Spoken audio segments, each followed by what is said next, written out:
Kinobro présente un podcast de cinéma des frères Chanteau. Attention, ici, on spoil comme des porcs.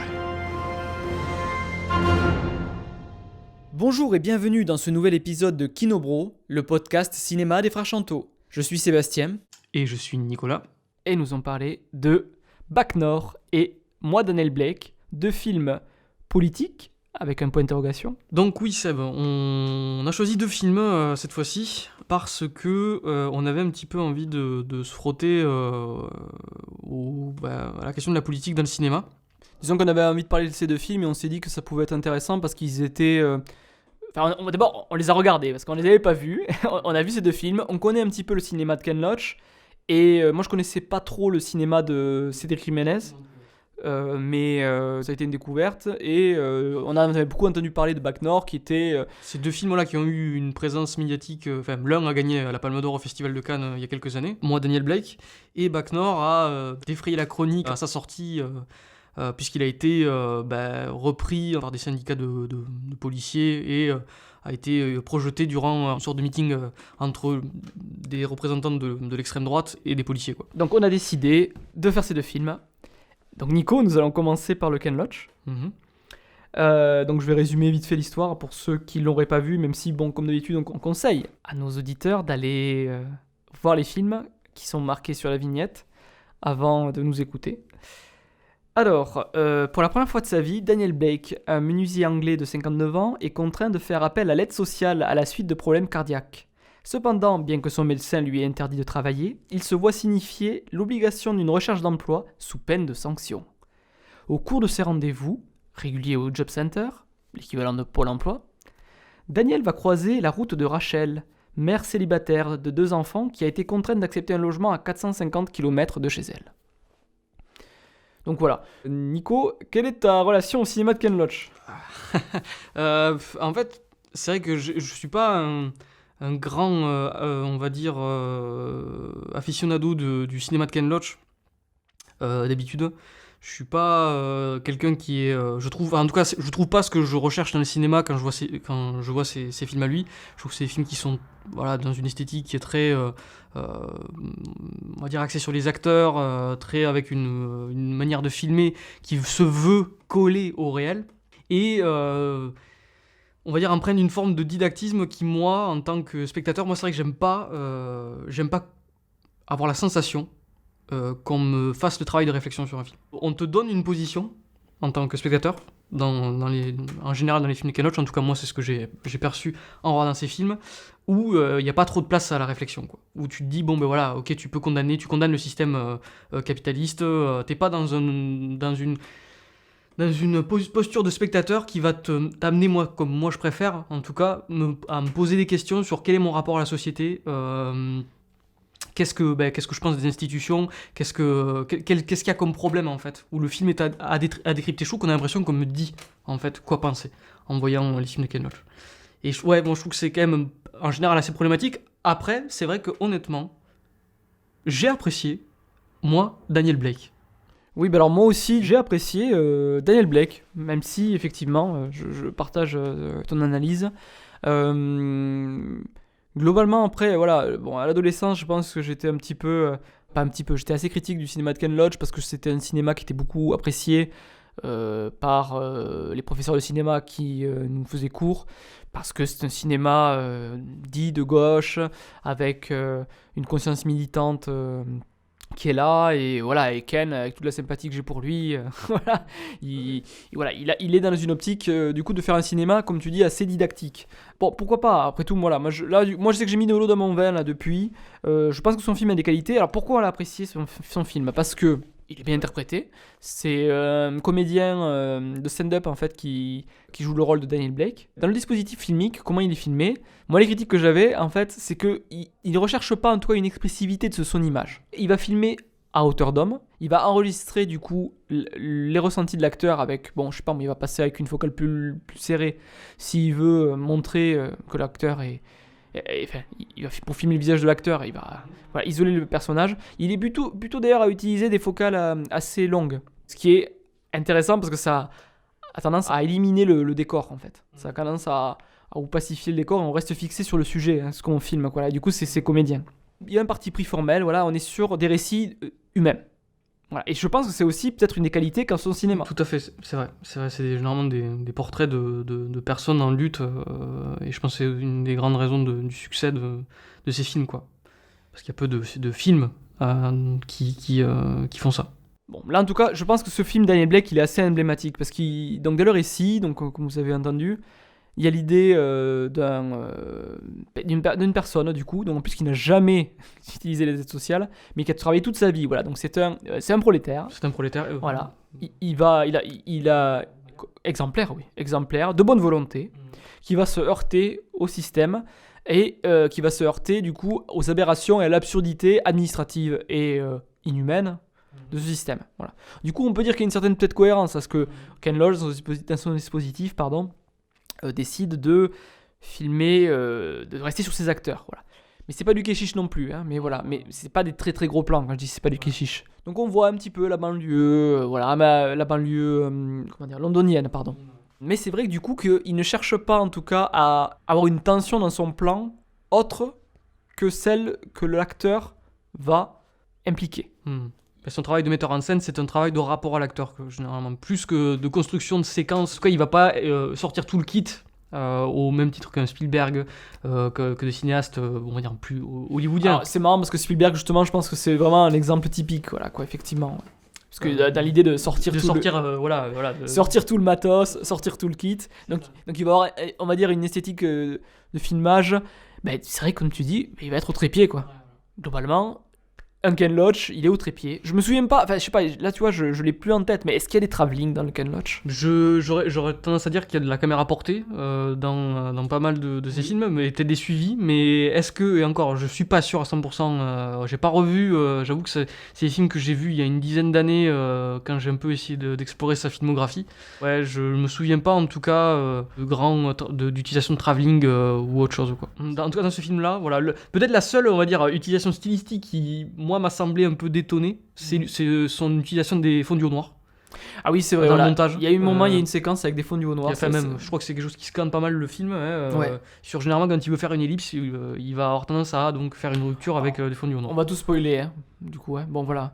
Donc, est-ce que le fondu au noir, c'est pour signifier la mort prochaine, le linceul noir sur le personnage ? Peut-être. Je sais pas, ça me paraît très biscoté. Moi, c'est vrai que c'était une règle en école de cinéma, parce qu'on m'avait soufflé, c'était qu'il y avait un refus du collage, un refus de coller deux images ensemble avec le fondu au noir. Donc c'est vrai que pour le coup, c'est assez signifiant. En tout cas, ça m'a interloqué qu'il l'utilise, parce qu'en plus, c'était une séquence en fait où il essaie de faire marcher Internet.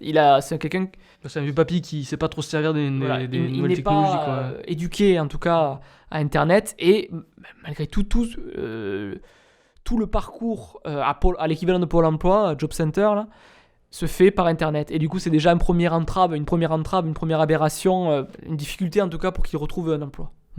C'est marrant que tu cites Spielberg, parce que le kit... Spielberg, c'est intéressant parce que sur la politique au cinéma, il y aurait un truc à dire. Ouais. Après, voilà, peut-être parce que Spielberg, il peut se le permettre. Parce qu'il est il est le représentant. Enfin, si on était vraiment dans une forme de mauvaise foi, et qu'on assimile Spielberg au système des studios, il est le représentant du système, en gros, des studios qui peut tout faire, quoi. Il a les moyens de ses ambitions, quoi. Là où Ken Loach, forcément, il est dans une économie plus réduite, et donc... mais je suis pas certain que ça soit que de la... Je fais l'avocat du diable, entre guillemets. Ouais, mais oui, bien sûr. Mais je pense pas que ce soit une histoire de moyens, là, parce que tu voudrais faire bouger la caméra aujourd'hui, tu peux le faire bouger, c'est pas la question. Bien sûr. Voilà. Je pense qu'il y a vraiment un dispositif, mais voilà, peut-être aussi c'est un vœu de pauvreté aussi, peut-être. Par rapport à son sujet, il va pas sortir les travelling. Tout à fait. Je pense que ça peut être un vœu de pauvreté, c'est-à-dire vraiment un truc, je vais faire un film sur des prolétaires, je vais faire des films sur des gens qui sont en souffrance, je vais pas commencer, voilà, parce qu'il y a toujours pareil, il y a une histoire de moraliser l'outil en fait, de moraliser l'outil. Le cinéma quand même par essence c'est quand même assez problématique, ça coûte beaucoup d'argent, il y a des moyens humains, il y a je disais hors antenne, on parlait là que le cinéma était aussi l'art capitaliste du XXe siècle, de toute façon, voilà, par l'organisation hiérarchique, par le fait que ce soit des producteurs en plus, donc il y a une idée de propriété sur le moyen de production du cinéma et d'exploitation en plus. Donc voilà, pour plein d'essence, le cinéma et le capitalisme ont fonctionné main dans la main. Et puis voilà, le côté main-d'œuvre avec les techniciens qui sont un peu les prolétaires de la production des films, quoi. Tout à fait. Donc voilà, donc ça interroge un petit peu en fait sur cette sécheresse formelle en fait. Enfin, cette sécheresse. C'est pas Bresson non plus. C'est pas Bresson non plus, hein. Mais voilà, il se met dans ce style-là, peut-être en effet pour coller à son sujet, même si bon, c'est quand même encore une fois une vue de l'esprit de se dire bon comme c'est des prolétaires, on va les filmer, ils ont une vie modeste et donc du coup on va filmer modeste, quoi. Est-ce que c'est représentatif vraiment de la vie d'un... d'un... C'est intelligent, tu demandes. Pas intelligent. Est-ce que c'est pertinent, en fait? Ça peut être discuté. Quel pinceau tu utilises pour peindre ta toile? Après, soyons honnêtes, hein, le film atteint son objectif. C'est-à-dire, dans le sens... moi, je pense que c'est le genre de film qui est fait pour t'indigner. Les films de Ken Loach, en tout cas, pour te mettre un petit peu en tension et te dire c'est inacceptable. Et en effet, je pense que le film utilise certaines armes pour... te faire ressentir ça à la fin du film, quoi. Parce que bon, spoiler, on va faire divulgachage. Bon, divulgachon, ouais. À la fin, Daniel arrive enfin à avoir une audience, en gros, qui pourrait soulager son problème et faire qu'il toucherait ses allocs et qui prendra en compte le fait qu'il a un problème au cœur. Sauf que, tout ce stress, ça lui fait avoir une crise cardiaque et il meurt. Et il touchera pas ses allocs. Voilà. Et en effet, c'est inhumain. Voilà, la manière dont le film montre ce personnage-là qui en lutte tout le long du récit, juste pour qu'on l'écoute et pour aussi, qui est donc aussi une aide. Il y a des personnages secondaires qui sont dans une situation analogue à la sienne et c'est donc un soutien et montre un peu la solidarité qu'il y a entre des gens qui sont dans cette situation-là. À la fin du film, justement, t'es censé avoir les boules, quoi. Même si, pour moi, il y a quelque chose d'autre, et je pense qu'on a discuté aussi de notre côté, il y a quelque chose d'un peu problématique à la manière dont est dépeint Daniel Blake comme personnage, mais c'est un autre point. Mais en tout cas, je trouve que le film atteint son objectif. Sa sécheresse sert le projet, quoi. Oui. On n'est pas chez Scorsese avec les... Alors, c'est marrant que tu cites Scorsese, on dirait presque qu'on l'a préparé. Non, mais Scorsese, il disait tout le monde a droit du Mozart. Et c'est vrai que là, on arrive aussi à... C'était, comment ça s'appelle, James Gray, qui, pour ses films, voulait, il me semble, s'inspirer d'un courant opératique qui s'appelait le vérisme, qui est contemporain un petit peu du réalisme poétique en France aussi, qu'on a eu dans les années 30, et qui était l'idée que, même un travailleur a le droit d'avoir un opéra au même titre qu'un roi, quoi. Et ça, esthétiquement, ça veut dire quelque chose, je pense, de vouloir au sens politique. Oui, alors du coup, ça suppose quelque chose de très pertinent, là, c'est à qui le film est destiné. Donc voilà. Donc là, en plus, c'est un film qui est destiné qui a été diffusé en festival. Hein, c'est un festival de Cannes. Du coup, il a eu la Palme d'Or. Je dis pas qu'il est destiné spécialement aux festivaliers. Hein. Je dis juste qu'en fait, le film, et Ken Loach est un habitué de Cannes, il a gagné 2 fois la Palme d'Or, notamment celui-là. Ce que je veux dire, c'est que l'économie du film est adossée au festival. Voilà. Et du coup, c'est par ce qu'il a eu des prix qu'il va avoir un destin commercial. Et on sait que, du coup, il y a une certaine frange de la population qui va avoir accès à ce film. Voilà. Alors après, c'est compliqué, hein. Voilà, je sais bien. Hein, disons que ça ne prend pas le parti de prendre une forme en tout cas plus populaire. Tu vois. Alors c'est marrant parce que tu redisais Spielberg. C'est encore un autre point qui peut être compliqué. C'est Spielberg, il a été notamment pris à partie, notamment pour une utilisation, sa représentation des chambres à gaz dans la liste de Schindler, tu vois, un peu comme le Travelling de Capot. Tu vois. Travelling de Capot, donc Gillo Pontecorvo, pardon. Le Travelling de Capot, du coup, c'est un article de Jacques Rivette, je crois, qui disait que donc dans le film Capot de Gillo Pontecorvo, un film italien, il y a un travelling avant sur un grillage d'une femme qui vient de mourir et on voit la main, je crois, de la femme, travelling avant qui resserre sur la main. Et ce procédé du coup stylistique a été très critiqué par Jacques Rivette en disant que c'était salaud de faire de l'esthétique sur cette représentation de la mort de quelqu'un dans les camps de concentration. Voilà. Ouais. Voilà. Donc c'était c'était le premier point discuté, quoi. De la même manière, du coup, Spielberg, quand il fait la scène de suspense dans la liste de Schindler, il y a des gens qui rentrent des juifs, du coup, qui rentrent dans une salle, dans un camp. De chambre à gaz. Un camp en tout cas. On ne sait pas ce qui va se passer. Et c'est pas du gaz qui y arrive, c'est une douche. Et du coup, il y a le soulagement. Et il y a un jeu, il y a une instrumentalisation de ce fait historique, en tout cas, pour faire du suspense. Voilà, une utilisation du fait. Je pense, sincèrement, je pense que c'est plus une question de maladresse du point de vue Spielberg. Après, c'est pas le sujet, en tout cas, qu'on doit traiter sur ce podcast. Non, mais c'est lié, parce que du coup, on parlait des moyens, tu vois. C'est vrai. Mais je pense que Spielberg, en tout cas, dans l'exemple vraiment typique de la liste de Schindler, il voulait, à mon avis, témoigner de la sensation que la mort... Enfin, que tu pouvais, sur un claquement de doigts, en fait, on te laissait vivre, et on pouvait décider de te laisser vivre ou mourir sous juste un caprice, quoi. Ça vaudrait le coup de revoir la séquence parce qu'il faut voir comment il gère le relief, la chute de la tension. Qu'est-ce que ça veut dire en fait? Est-ce que c'est une chute de la tension du style oh ils vont s'en sortir et tout va bien, ou est-ce que c'est une chute de la tension du style l'épée de Damoclès c'est toujours là, c'est reconduit en fait. Tu vois, la menace est toujours là. En tout cas, voilà, je pense que c'est ce qu'il visait, mais de toute façon, en réalité, c'est à partir du moment où tu décides de faire le film. Après, peu importe vraiment ce que le cinéaste vise, c'est ce que le film produit. Il faudrait revoir cette séquence, je pense, ça vaudrait le coup de revoir la séquence pour voir exactement et pour juger sur pièce. Parce que l'intention de Spielberg, c'est une chose, ce que le film, ce que nous, en tout cas, comment nous, on va lire le film, voilà, ça sera autre chose. Après, je pense que de toute façon, là, à ce jeu-là, c'est déjà le concept de faire un film sur l'Holocauste, c'est comment tu représentes l'Holocauste qui rentre déjà... et du coup, certaines personnes disaient que seul le film d'Alain Resnais, par exemple, Nuit et brouillard, était vraiment... Michael Haneke, je crois. C'est Michael Haneke qui dit ça, ouais. Que seul Nuit et brouillard est légitime, enfin, dans sa manière de représenter l'Holocauste, justement, ou de ne pas le représenter. Voilà. Donc, mais pour revenir en tout cas à Daniel Blake, ouais. C'est ce que je voulais dire par rapport à le choix de prendre une approche entre guillemets sobre dans la manière dont il va filmer ses acteurs.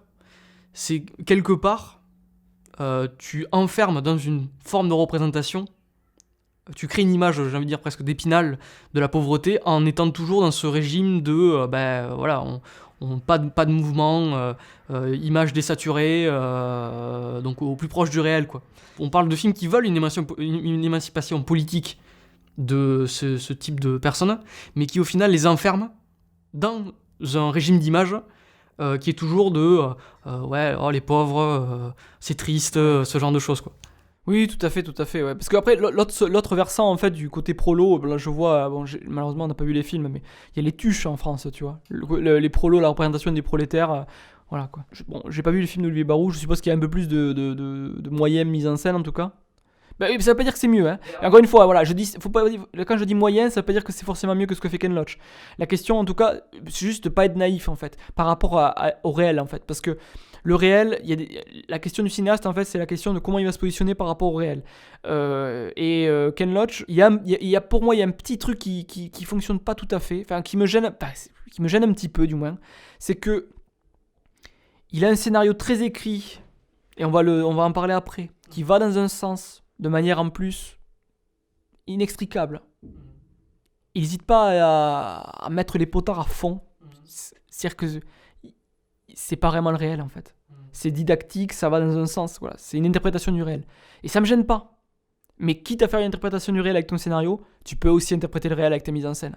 Et est-ce que t'es pas non plus dans une croyance un peu en la toute-puissance de l'enregistrement, surtout que tu joues en plus avec des acteurs.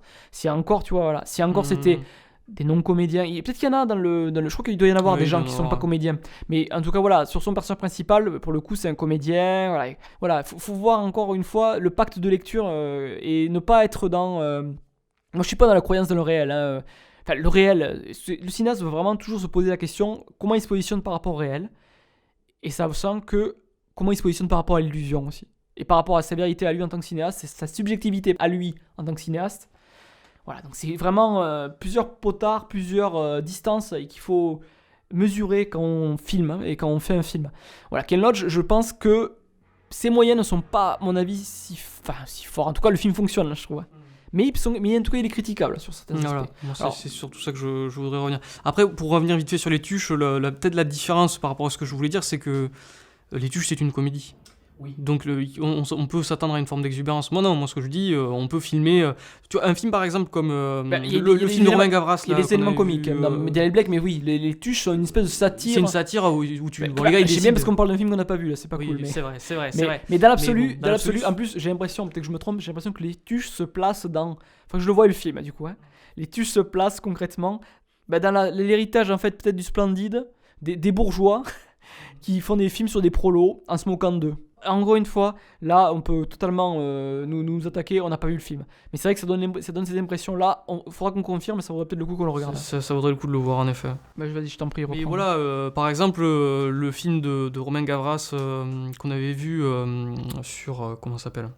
Ah oui, avec justement l'acteur qui est dans Bac Nord aussi. Oui, voilà, qui reviendra dans Bac Nord. Comment il s'appelle ce film ? Le Monde des Tatouages. Non, c'est pas Le Monde des Tatouages ? Le Monde est à toi. Le Monde des Je Tatouages. crois que c'est Le Monde des Tatouages. Il me semble que c'est Le Monde des Tatouages. Le film n'est pas parfait, mais en tout cas, il y a une volonté de montrer donc ces gens qui sont dans les cités, quoi, et la lutte de ce type-là pour arriver à sortir de sa condition, avec des moyens vraiment de mise en scène un peu plus élaborés que ce qu'on peut trouver dans le film de Ken Loach, quoi.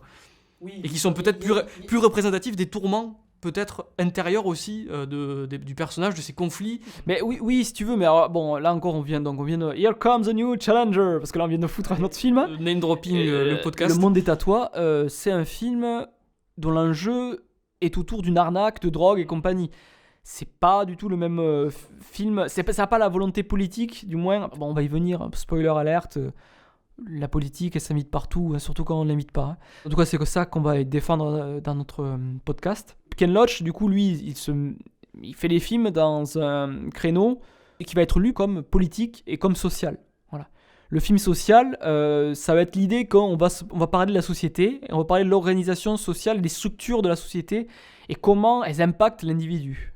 Pardon, du coup tu étais sur le scénario peut-être Non, mais voilà, ce que je voulais dire par rapport à ça, et pour revenir, moi, c'était qu'en effet, il y a quelque chose, je trouve, d'un petit peu problématique dans le scénario de moi, Daniel Blake.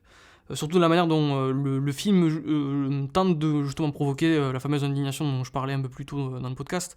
C'est-à-dire que voilà, on nous montre un personnage qui est de bonne volonté, qui a travaillé toute sa vie et qui mérite pas de se retrouver, en tout cas le film nous dit, voilà, c'est un gars qui est sympa et qui mérite pas de se retrouver dans la situation d'où il est. Ouais. Et donc parce qu'il mérite pas de se retrouver dans la situation comme il est, c'est terrible qu'il touche pas ses allocs, que le personne ne l'écoute et que c'est horrible qu'à la fin il meure. Ben oui, mais en fait je crois que tu viens de mettre le doigt aussi sur quelque chose, c'est que peut-être le personnage n'est pas réaliste en fait. En fait peut-être que le personnage est un peu archétypal. Je pense qu'il y a une forme archétypique. Je dirais qu'on est plus proche de l'archétype que d'une réalité. En tout cas, le personnage est réaliste. En tout cas, il est vraisemblable. Quand tu regardes le film, tu te dis pas « Oh là là, qu'est-ce qu'il est irréaliste ce perso ?» Non, c'est pas ça qu'on se dit. Mais c'est vrai qu'on voit qu'il incarne des valeurs. Il incarne des valeurs. Du coup, il est vraiment emblématique. Il est emblématique, ouais. Dans l'imaginaire de Ken Loach, le prolétaire est foncièrement bon. C'est presque un saint en fait. Voilà. Moi, c'est un peu le truc que je trouve vraiment critiquable dans le film, c'est qu'on nous dit ce type est un saint, il méritait ses allocs. Et j'aurais préféré que le film me dise ce type était pas parfait, mais putain, il méritait ses allocs en fait. Exactement, voilà. Mais moi, c'est le reproche principal qu'on fait au film. C'est juste ça en fait, c'est de dire que c'est un droit en fait inaliénable quoi, de ce genre de choses. Et la dignité quoi, malgré tout quoi. Et je pense que le film en tout cas sur le plan politique serait beaucoup plus pertinent, voilà, parce que si il assumait un personnage avec des zones d'ombre, je pense que le film il essaie de faire une espèce d'ode aux prolétaires en fait, un petit peu du style ces gens alors moi quand je dis prolétaire j'ai l'impression de me distinguer autant, mais non, je me sens proche en tout cas de ce milieu là hein. Le personnage Ken Loach il le dépeint aussi sur le plan psychologique. Il ne dépeint pas comme un être purement social. C'est pas seulement sur le plan sociologique. Et ben ouais, il a pas trop de défauts, quoi. Il est incroyable, quoi. Enfin, il a quelques défauts, mais voilà. Ok, il est pas patient quand il est devant les ordinateurs, voilà. Mais sur le plan moral, il est infaillible, quoi. Disons que ouais, en fait, on est vraiment dans une représentation, c'est le récit pathétique. C'est-à-dire un personnage qui a énormément de qualités, mais qui est face à un ennemi trop fort. Et toute la dynamique du film, c'est comment il va encaisser les coups de cet ennemi. Jusqu'à perdre. Jusqu'à perdre, et que c'est vrai que toi tu dis c'est la structure pathétique telle que Truby, en tout cas dans son bouquin, l'un des gourous du scénario américain, voilà, qui a, dont le livre a des limites, hein, ses limites. Hein. Voilà, donc lui, il va expliquer ça, ouais, que ça reprend la tragédie, pas la tragédie, le récit pathétique, ouais, notamment. Il pouvait que perdre. Le combat était perdu d'avance. Nous, ce qu'on dit, c'est qu'en fait, il aurait plus de nuances et plus de côté un peu déplaisant. Pour moi, ça aurait pas enlevé la pertinence de de l'obtention de ces allocations parce que c'est pas le propos en fait. On n'est pas là pour juger les gens s'ils sont Exactement. bons ou pas bien. Et ça le problème aussi, et ça pour le coup je pense que c'est vraiment un truc politique. Les gens, que ce soit des trous du cul ou que ce soit des saints, mais ils ont des droits inaliénables. Je sais pas parler, mais oui. Oui, tout à fait. Voilà. C'est des êtres humains. Il y a une dignité fondamentale, essentielle. Et pour le coup, je pense que Ken Loach, je sais pas à quel point il est conscient de ça, mais je pense qu'il serait d'accord avec ce que je dis là. Mais dans son film, c'est pas ce qu'il montre. Non, c'est sûr. Outre le fait du coup qu'il a, donc on parle du scénario du coup là, plus que de la mise en scène. Du coup. Mais c'est là où on montre qu'il y a un paradoxe parce que le scénario du coup est très écrit. On voit que le scénario, c'est un scénario, c'est une histoire, c'est un récit pathétique, c'est pas le réel. Ça peut dire quelque chose sur le réel, ça peut dire quelque chose de très pertinent et qui est important d'entendre sur le réel. Encore une fois, moi je trouve que la subversion la plus totale ça aurait été de montrer encore une fois même un trou du cul, voilà. Et putain il a droit à ses allocs, de faire un récit qui justifie le fait qu'il a droit à ses putains d'allocations quoi. Du coup, par contre, t'as pas d'indignation à la fin. T'as pas quoi? T'as pas d'indignation à la fin. Parce qu'en fait, Oui, parce que le spectateur. Voilà, mais en fait, arrêtons de penser si on fait vraiment un film politique, de moraliser en fait. Là, Mais parce que parce que moralise.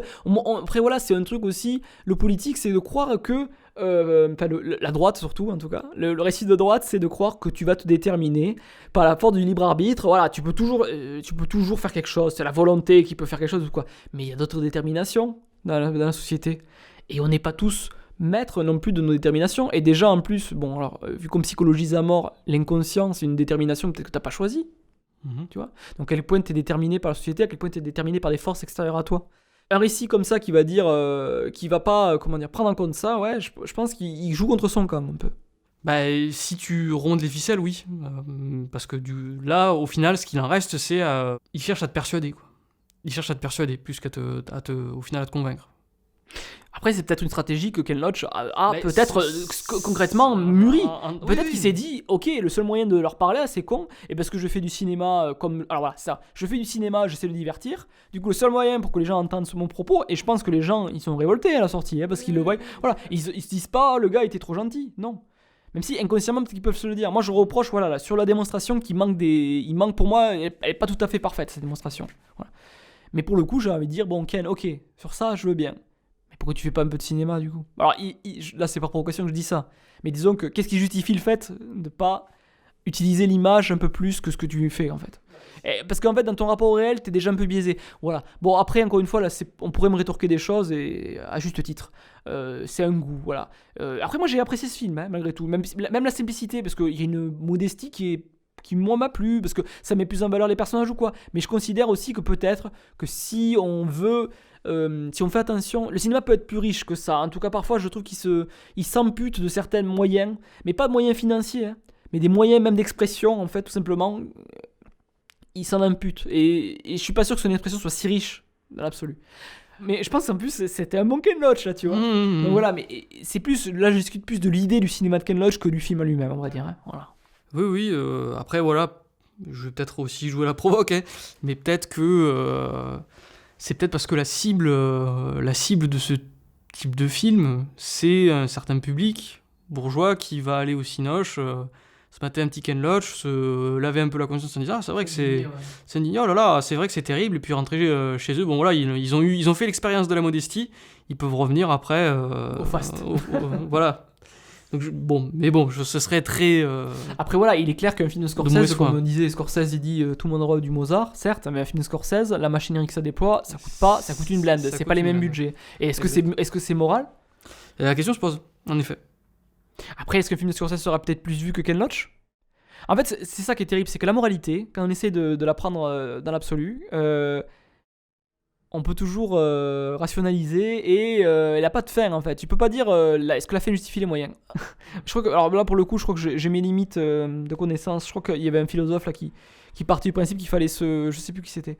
Il y a un philosophe qui dit qu'il faut agir par principe, tu vois, et que les effets de ton geste n'ont pas d'incidence en fait. Là pour le coup, Scorsese, on pourrait dire que on peut dire ok, la fin justifie les moyens. J'ai rien à branler de faire un film qui coûte cher. Parce qu'à la fin, en fait, il y aura plus de gens qui auront vu mon film. Il y aura peut-être plus de gens qui seront peut-être familiers un peu de ces problématiques-là. Est-ce qu'au final, ça n'a pas été plus pertinent qu'un film réalisé par Ken Loach qui va être moins vu, et qui va être moins apprécié, moins...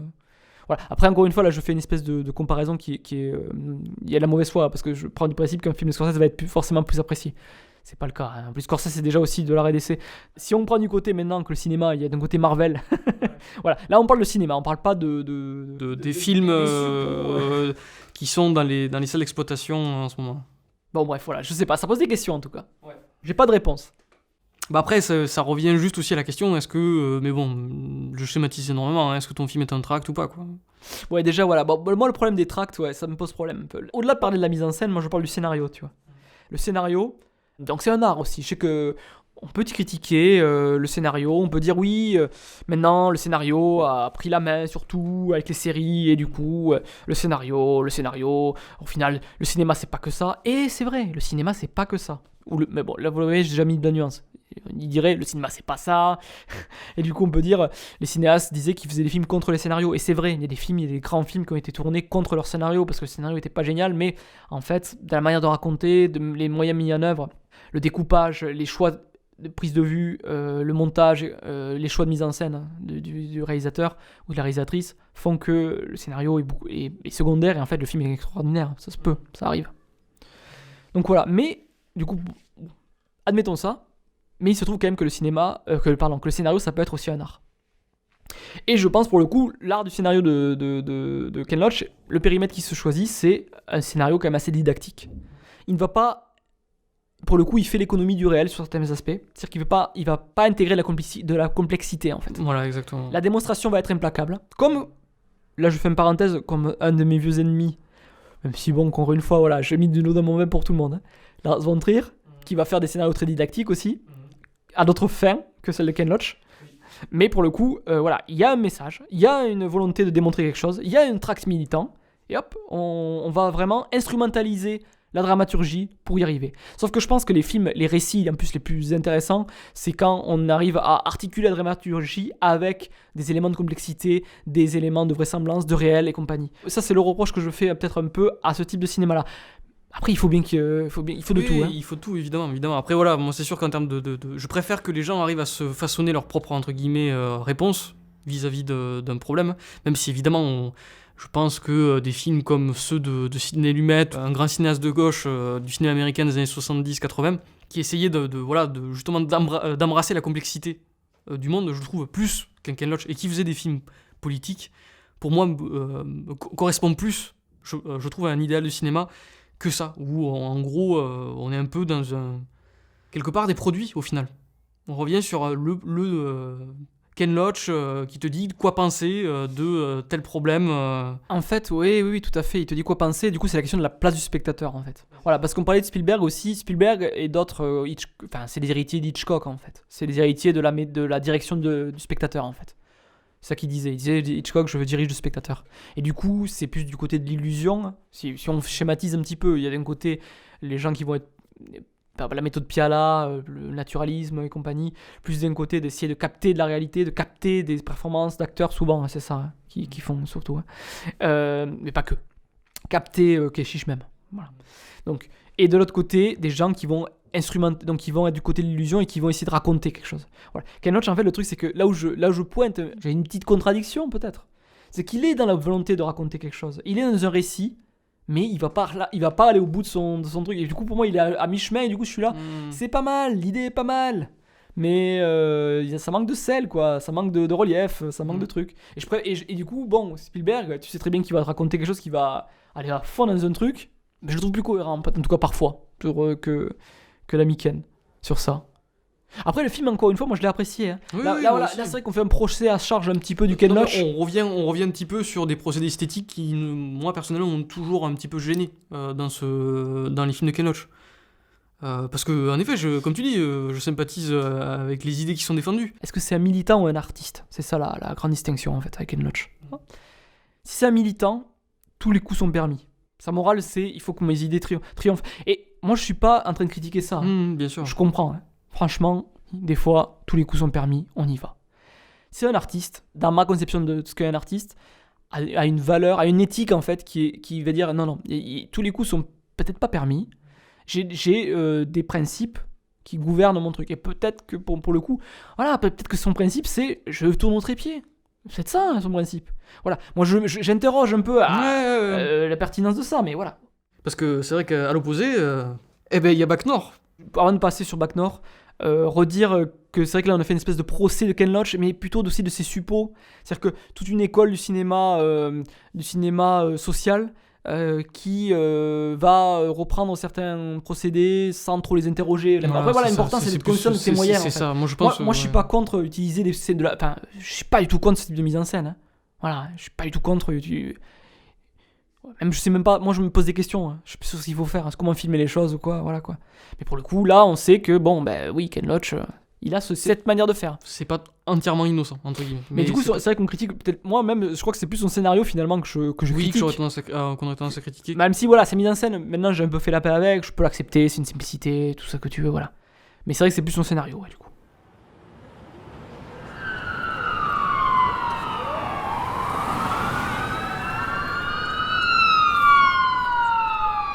Il y a le visible et l'invisible. Si vous ne filmez que le visible, c'est un téléfilm que vous faites. Jean-Luc Godard. Donc, Bac Nord de Cédric Jiménez. Donc là, on va résumer l'histoire aussi. On va résumer l'histoire. Est-ce que tu as un formidable résumé internet qui nous viendrait Alors, je vais le trouver. C'est une histoire, il me semble, qui est basée sur un fait réel, de l'histoire qui est arrivée en France, je crois, sous le mandat Hollande. Alors, 2012, les quartiers nord de Marseille détiennent un triste record, la zone au taux de criminalité la plus élevée de France. Poussée par sa hiérarchie, la BAC Nord, d'où le titre, brigade de terrain, cherche sans cesse à améliorer ses résultats. Dans un secteur à haut risque, les policiers adaptent leurs méthodes, franchissant parfois la ligne jaune, jusqu'au jour où le système judiciaire se retourne contre eux.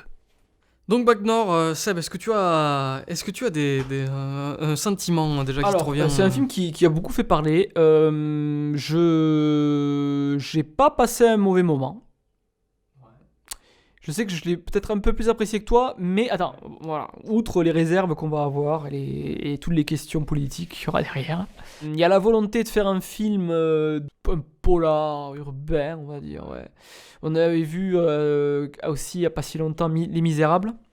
Sauf que là, c'est vrai que le point de vue est plus accolé aux trois flics, interprétés par François Civil, Gilles Lelouch, et le dernier qui joue aussi dans Le Monde est à toi, que je vais retrouver, qui s'appelle Karim Leclou. Voilà. Donc il joue les trois personnages protagonistes du film. Ouais, je préférais que tu commences toi parce que t'es peut-être plus critique. Enfin, je suis critique du film aussi, mais je pense que tu étais plus remonté.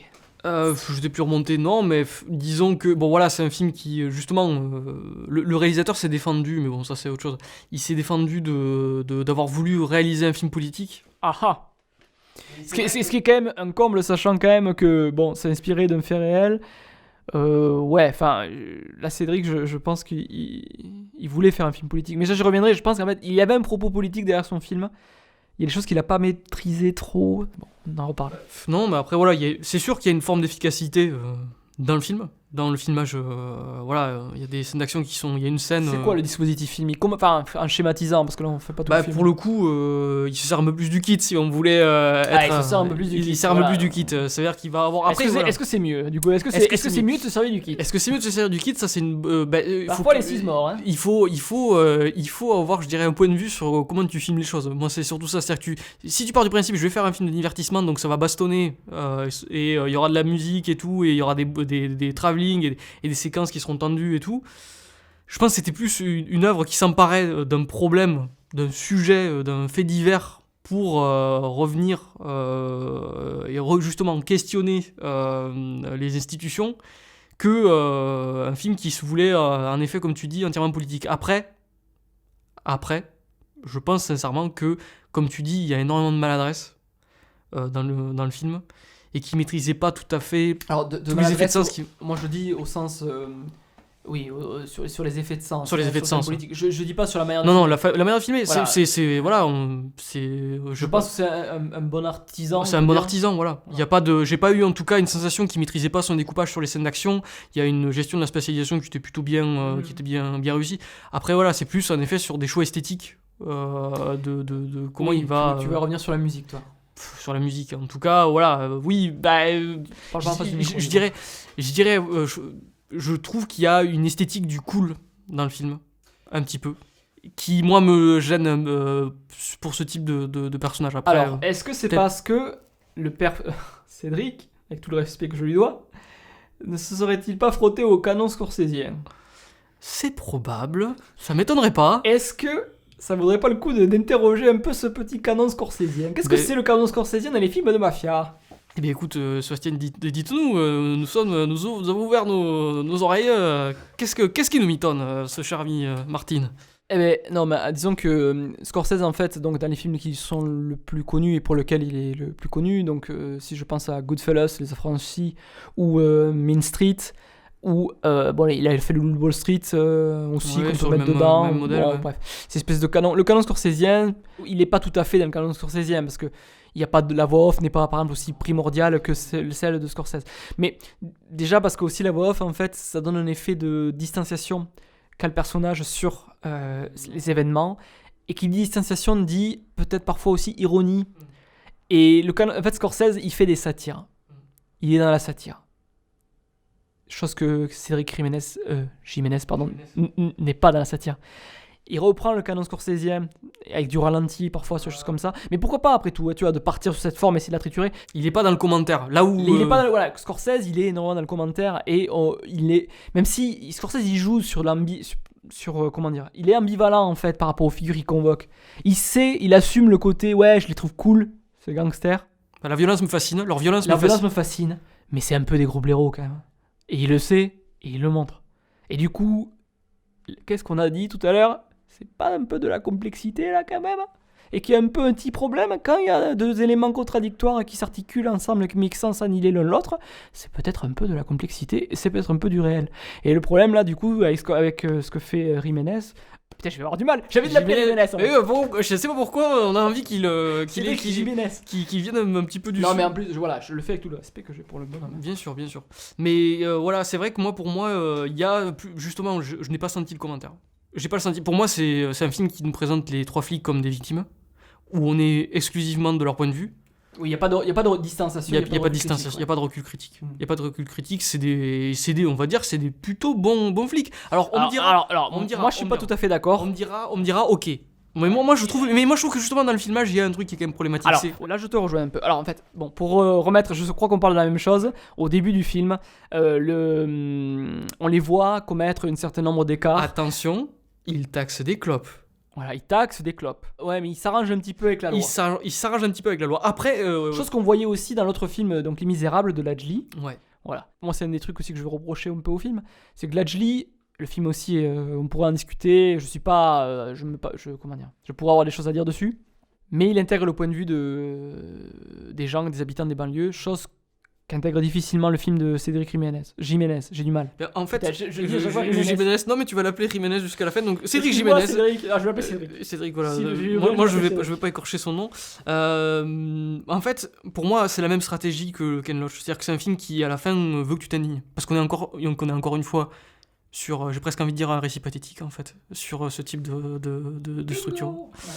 C'est-à-dire que on est donc les trois flics sont face à un ennemi qui est la criminalité, et au final, qui est invisible en plus. Qui est invisible. Après du coup, tu vois, sur le coup, et qui est en fait en réalité leur véritable ennemi, c'est la bureaucratie. Et c'est l'État en fait. Et c'est ça le oui, truc, parce que c'est au final le twist, c'est que le véritable ennemi c'était la bureaucratie depuis le début. Ouais. Exactement. Et bon. Enfin, c'est l'État, oui, c'est l'État qui veut. C'est la communication institutionnelle. Voilà, il faut faire des exemples. De la police qui est une réalité. Hein, parce qu'en gros, ce que vont faire les flics, c'est qu'ils vont transgresser les lois pour arriver, s'arranger avec les lois et faire des actes un petit peu illégaux pour arriver à capturer. Pas capturer, non, même pas, à faire une grosse saisie de drogue. Une grosse saisie de drogue, en voilà. effet. À faire leur boulot, quoi. À faire leur boulot, voilà. À faire du chiffre, parce que c'est aussi parce qu'il y a la grosse saisie, il y a un côté, il faut amener un certain nombre de trucs. C'est ça le problème, c'est que c'est... C'est une critique de la gestion par le chiffre de la justice, en fait. Voilà. Du coup, il y a bien sûr, plus tu fais un gros chiffre, plus mieux c'est, quoi. En fait, plus que de répondre à des idéaux de justice, ou d'équité ou de protéger la population, ce qui est censé être un petit peu la vocation des policiers, on est sur une logique plus industrielle. Il faut Et on est du point de vue des flics, et moi aussi, c'est vrai que là, pour un peu dans ton sens aussi, parce que je vais essayer de. Enfin, je sais pas que je vais défendre le film après, mais j'apporterai de la nuance. Je me suis demandé quel point de vue avait le réalisateur en fait. Mais c'est ça sur tout ce que tu disais. On sent pas trop ce qu'il pense en fait. Enfin, si. En fait, comme il utilise pas mal de moyens qui stylisent son récit, on se dit bon, ben ok, il stylise. Quand tu stylises, tu commentes en fait. Enfin, ça donne du sens aux choses. Ça donne du sens aux choses de filmer par exemple quelqu'un en contre-plongée ou pas. Bon, je dis des trucs de base. Hein. Sauf qu'en fait, plusieurs fois là, sur ces actions-là qu'ils commettent, on sait pas comment ils se positionnent finalement vis-à-vis de ça. En tout cas, moi je l'ai pas senti. J'ai pas senti le metteur en scène. J'ai senti les scénaristes. Ouais, bah, à la limite. Voilà. Ouais. J'ai senti le metteur. Et pareil sur moi, c'est sur la virilité. L'espèce de virilité toxique qui est dans ce milieu-là. Je sais pas quel point de vue il a sur ça non plus. Moi je trouve qu'il les trouve sympas. Moi je pense qu'il trouve que c'est un peu. Alors au pire pour moi il les trouve sympas. Après pourquoi pas, ils sont sympathiques, ils ont des moments en fait. Ils cherchent à les rendre sympathiques. Enfin, ils cherchent à les rendre sympathiques. Mais globalement c'est des gros bofs. Ils sont un peu bourrins. Ils sont bourrins. On a accès un petit peu à leur humanité. J'aimerais bien y accéder un peu plus. Mais ça, voilà, en fait, mais c'est pas le sujet du film en fait, de toute façon. De montrer, oui, ok, dans ces milieux-là, il y a une espèce de code viril où c'est un peu bourrin et c'est un peu bof dans les valeurs véhiculées, dans l'horizon, comment dire, de l'imaginaire de ces personnes-là. D'ailleurs, c'est un sujet à faire en plus, je pense, parce que on le sait, hein, l'extrême droite est bien présente dans les milieux de ce type, hein, avec les syndicats, Alliance et compagnie, et c'est compréhensible, vu aussi le système. Bien sûr, si tu passes ton temps à vouloir faire du chiffre ou quoi, à être plongé dans les situations et que tu vas avoir un point de vue biaisé sur les choses, évidemment. Enfin, être dans une dynamique qui te force à avoir du chiffre. Après, je pense sincèrement hein, que le film pourrait parler justement des conditions des policiers, parce que c'est quand même, il me semble, en France, un des métiers où il y a le plus haut taux de suicide. Oui, donc je pense que c'est clairement... tu te souviens de Police de Maïwenn ? Police de Maïwenn, c'est dans une autre... dans un autre genre. Dans un autre genre, on va dire. Mais en effet, c'est un métier, je pense, aujourd'hui qui est un petit peu pris face à quelque chose presque d'irrésoluble, quoi. La figure du flic, elle était très critiquée à gauche, notamment Mélenchon et compagnie. Mais oui, enfin, en tout cas, moi je pense qu'effectivement, la figure du flic, elle est hautement problématique. Ouais. Elle est hautement problématique. Elle est vraiment, faut la questionner en fait. Et je parle pas des flics en général. Les flics, quand je dis flics, les forces de l'ordre. Voilà, on fait toujours la dichotomie gardien de la paix, force de l'ordre. Ouais. Mais voilà, mais ce truc-là, en fait, c'est l'ADN du flic, en fait. Et ça en fait une figure intéressante, du coup, pour le cinéma. Voilà. Mais bon, encore faut-il pour se poser des questions dessus et voir qu'est-ce qu'on en fait. Quand tu regardes, par exemple, je dis quelque chose, Don Siegel, quand il fait l'inspecteur Harry, il intègre quand même le fait que son flic, il est un peu facho, quand même. Il me semble, hein. Il me semble que dans le filmage, on se dit, ok, il est presque... Il est dangereux, quoi. Il est pire presque que le gars. Enfin, pas pire, mais il est un reflet un peu de l'autre gars. On pourrait dire que le film de comment ça s'appelle de Don Siegel on pourrait lui faire la même critique parce qu'il parle aussi d'une bureaucratie corrompue. Mais la grande différence par rapport je trouve à Bac Nord, hein, c'est que Siegel a l'intelligence de confronter la violence du flic à celle de Scorpion en fait, et qu'à la fin, il le bute de sang-froid et il jette son son badge. Si tu veux, ce qu'on peut comprendre dans l'absolu. Mais tu peux pas être flic. Et voilà, tu peux pas être flic en fait. Et enfin, en tout cas, avoir dans la société dans laquelle ça peut être interprété. En fait, cette scène en fait, elle peut être interprétée. Bien sûr, tu peux la lire de droite du style ce héros ne pourra pas faire son métier. Voilà. OK. Ce héros, voilà, il avait tout à fait raison, mais les institutions sont corrompues. Ou, non, là, j'ai franchi la ligne, je peux plus. Et c'est plus son cas, son destin, en fait, au personnage. Montrer que, voilà, il y a des enfin, parler de ce que ça fait aux individus aussi, c'est ce métier, quoi. Et c'est là où c'est, je trouve, plus intéressant que, au final, l'angle de Jiménez qui, enfin, en tout cas, de ses collaborateurs sur ce film, qui pour moi, je trouve, on sent ce que tu disais, oui, ok, c'est des flics véreux, mais ils sont pas présentés comme des riboux, quoi. Tu vois, t'es pas dans un truc où en tout cas on est en train de questionner constamment leur moralité. Ils sont plutôt montrés comme des gens qui, ils sont sympathiques, ok, ils prennent le jeune, s'ils lui font faire une virée cool en voiture où il y a de la musique et tout, ils accélèrent. C'est pas vu comme un truc où on va te dire, ils mettent en danger les gens, ils ont des avantages en nature. Que ce soit au scénario que dans les choix de réalisation, c'est vrai que je n'ai pas senti ça. Par contre, pour défendre le film, je dirais que j'ai senti quelque chose que toi t'as pas vu. Je pense que le film essaie de mettre au même niveau, sur deux plans notamment, ça m'avait marqué, les flics et effectivement les gangsters. Ah, alors, Moi, je trouve qu'il y a une limite, mais vas-y. Mais il y a des. Enfin, il essaie de le faire. Je sais pas s'il arrive totalement. Mais il y a un moment, il y a un travelling latéral entre les flics quand ils ont fait leur saisie. Ça commence sur les gens dans des cellules. Travelling latéral, et on arrive sur les gens à la saisie et les flics qui célèbrent leur prise de guerre. Là. Et plus tard, notamment aussi parce qu'eux aussi vont se retrouver, par le scénario, ils vont se retrouver à la place des gens qui pourchassent. Plus tard, je crois qu'il y a la récurrence de ce plan d'un enfermement, mais du côté des flics. Et par le scénario aussi, du coup, le film quand même dit que la prison, ça flingue l'esprit d'un des flics, tu vois, de Gilles Lelouch, là, du personnage de Gilles Lelouch. Donc, au moins, il fait pas l'apologie de la prison. Oui, de ce point de vue-là. Après, donc c'est pour ça, je pense qu'il voudrait le film, je pense que c'est peut-être maladroit, mais je pense que le réalisateur et les scénaristes voulaient, mais c'est moi qui présuppose. Moi j'ai l'impression que le film quand même essaie de mettre au même niveau et de dire ok, il y a un système et en fait on est tous des pions et les petites gens en fait, que ce soit les flics et les voyous, vous êtes tous au même niveau, mais ce qu'il y a au-dessus c'est c'est Valls par exemple, c'est les politiques, c'est eux voilà, qui sont vraiment pointés du doigt comme étant des causes du mal. Voilà. Moi, c'est plus comme ça que je peux lire le film et je pense que c'est ce que. Là, c'est difficile. Je prête des intentions au réalisateur qui n'a peut-être pas eu et qui m'en excuse. Mais j'ai l'impression que c'est ça, en fait, l'axe politique qu'il était prêt à défendre. Et pas le côté extrême droite. Pour le coup, qui lui échappe un petit peu. Mais alors, moi je vais rebondir sur ce que tu disais. Par rapport à la manière dont il met en scène les voyous, il les filme dans la séquence d'action comme des tribus presque. Indigènes, on est dans Assaut de Carpenter. Mais même plus que ça, quoi. Parce que dans Assaut, c'est des ombres. Là, vraiment, t'as vraiment le côté, ils sont complètement tarés. Assaut, on est vraiment dans un imaginaire, mais on est dans le film de John Carpenter, le premier film qu'il a fait tout seul. Je sais plus la date. Je reviendrai sur autre chose après. Ouais.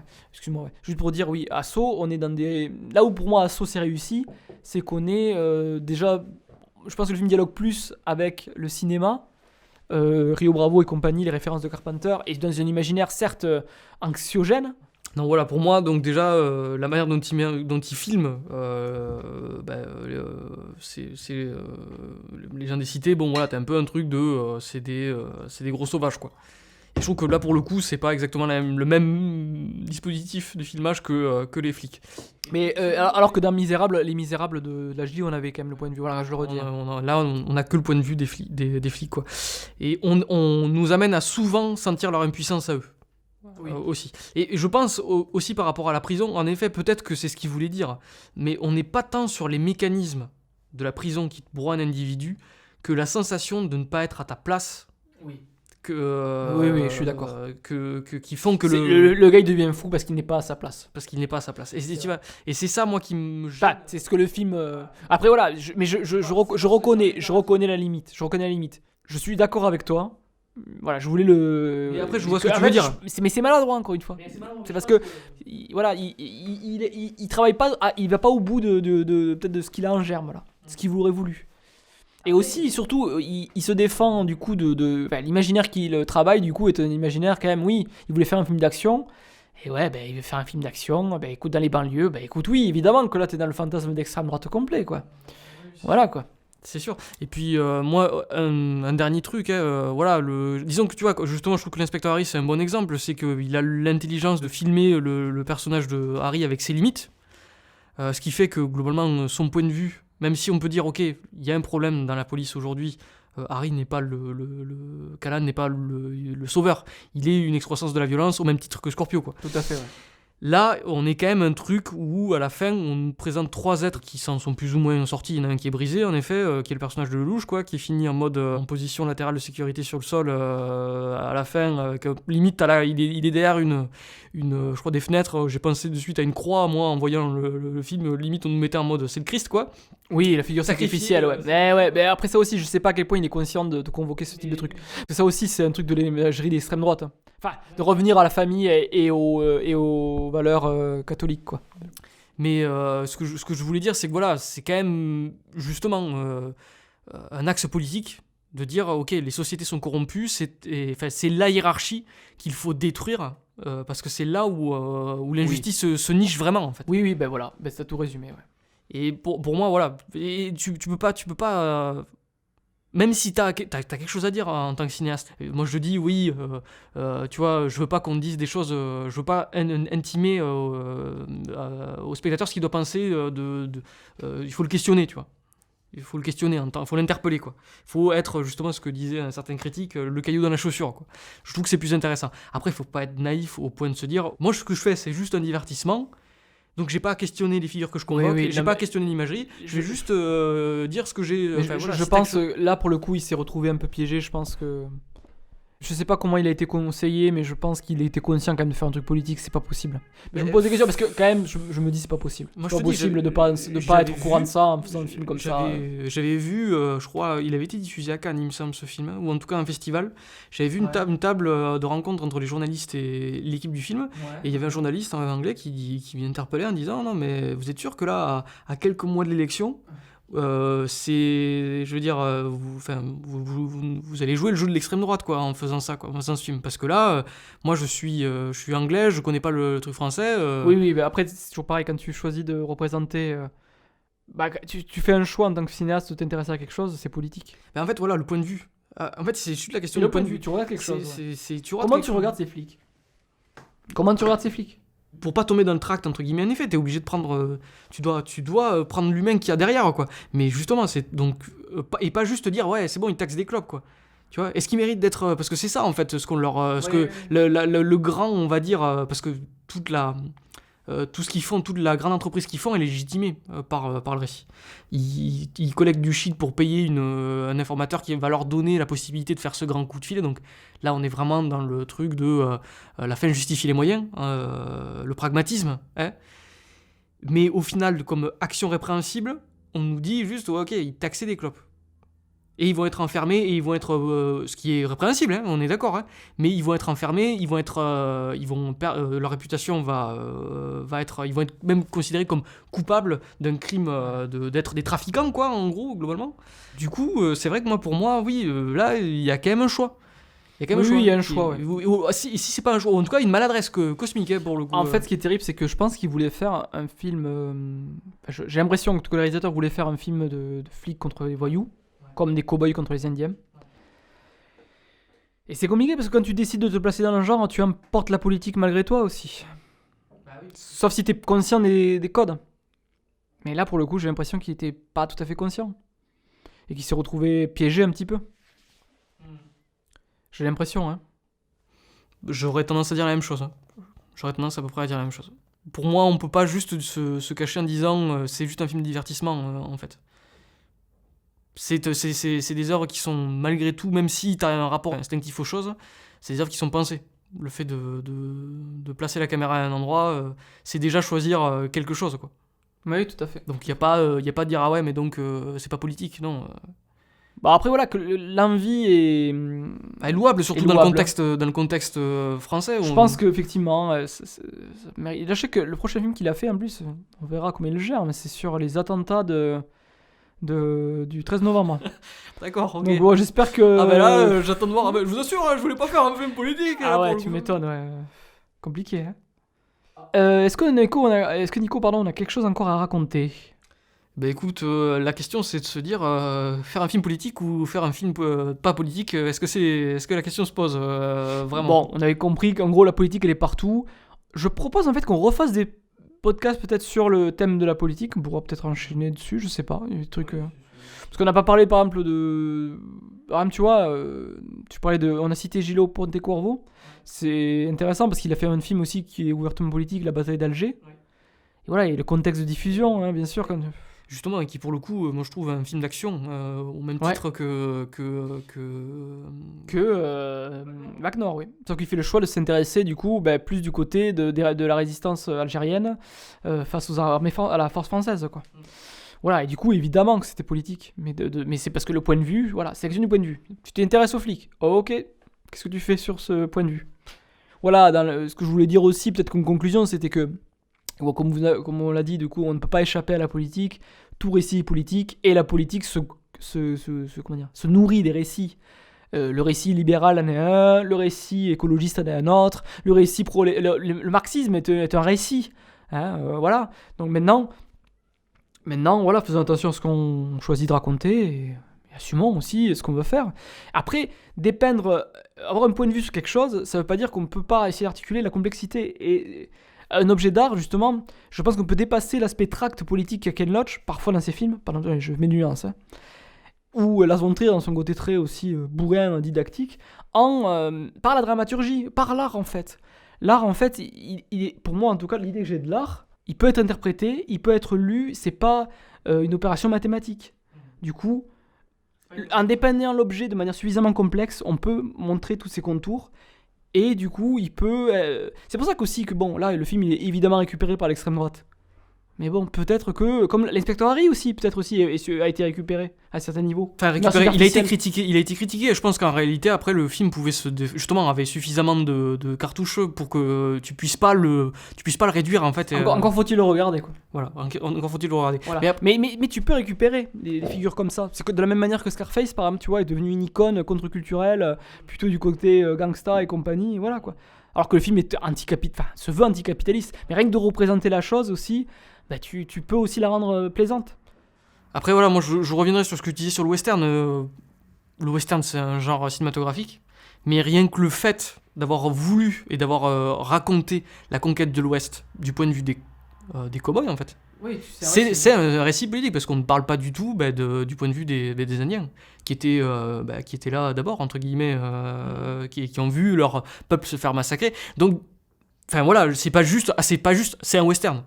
Après, dans la conception, tu vois, du scénario, par exemple, avec la logique de protagoniste, donc ça va être celui qui va mener le récit, et antagoniste, t'as déjà aussi une vision politique un peu des choses. Enfin, déjà que tu vas avoir une articulation, une binarité, quoi, tu vois, un manichéisme possible. Après, voilà, tu peux... Mais ça, c'est des outils de base que tu peux nuancer avec plein d'outils de scénario. Donc voilà. Mais antagoniste ne veut pas dire forcément méchant, faut pas l'oublier. Tout à fait. C'est antagoniste veut dire... C'est là où tu peux avoir de l'articulation et de la complexité et du dialecte, de la dialectique, ouais. C'est parce que c'est surtout ça, je pense, le plus intéressant, c'est d'avoir matière à réflexion, en fait. À réfléchir plutôt que... Et encore une fois, c'est vrai que c'est un truc qu'on a dit tout à l'heure qu'on n'a pas peut-être redit, c'est la position du spectateur, là, tout ça. À quel moment quelle place tu laisses au spectateur dans le truc. Et du coup, bon, il y a le récit. Quand tu fais un récit aussi raconté que les films de Ken Loach, par exemple, qu'on a vu, ou de Jiménez, la place du spectateur, elle peut être critique, voilà, mais globalement, il se positionne par rapport à ce qu'il voit et l'histoire qu'il est racontée. Il y a des réalisateurs aussi qui sont moins dans le scénario, et qui déploient aussi un point de vue sur quelque chose, et qui laissent plus de place au spectateur, parce qu'il va y avoir du temps mort. Alors, c'est un cliché de dire ça, hein, mais dans la longueur des plans, tu vas pouvoir un petit peu... Tu vois, tu vas pas peut-être être guidé par la caméra à quel moment tu regardes, où tu regardes. Donc tu as moyen de te positionner un peu plus différemment. Donc voilà, il y a plein de possibilités, il y a plein de palettes possibles pour construire des objets cinématographiques complexes. Voilà, bon. Après, c'est un sujet assez compliqué. On y reviendra sûrement. On y reviendra sur d'autres podcasts. Ouais. On va s'arrêter là en tout cas pour Ken Loach et Bac Nord. On vous remercie de votre écoute. On vous remercie, oui, et on vous dit à un prochain numéro. À bientôt. Ciao.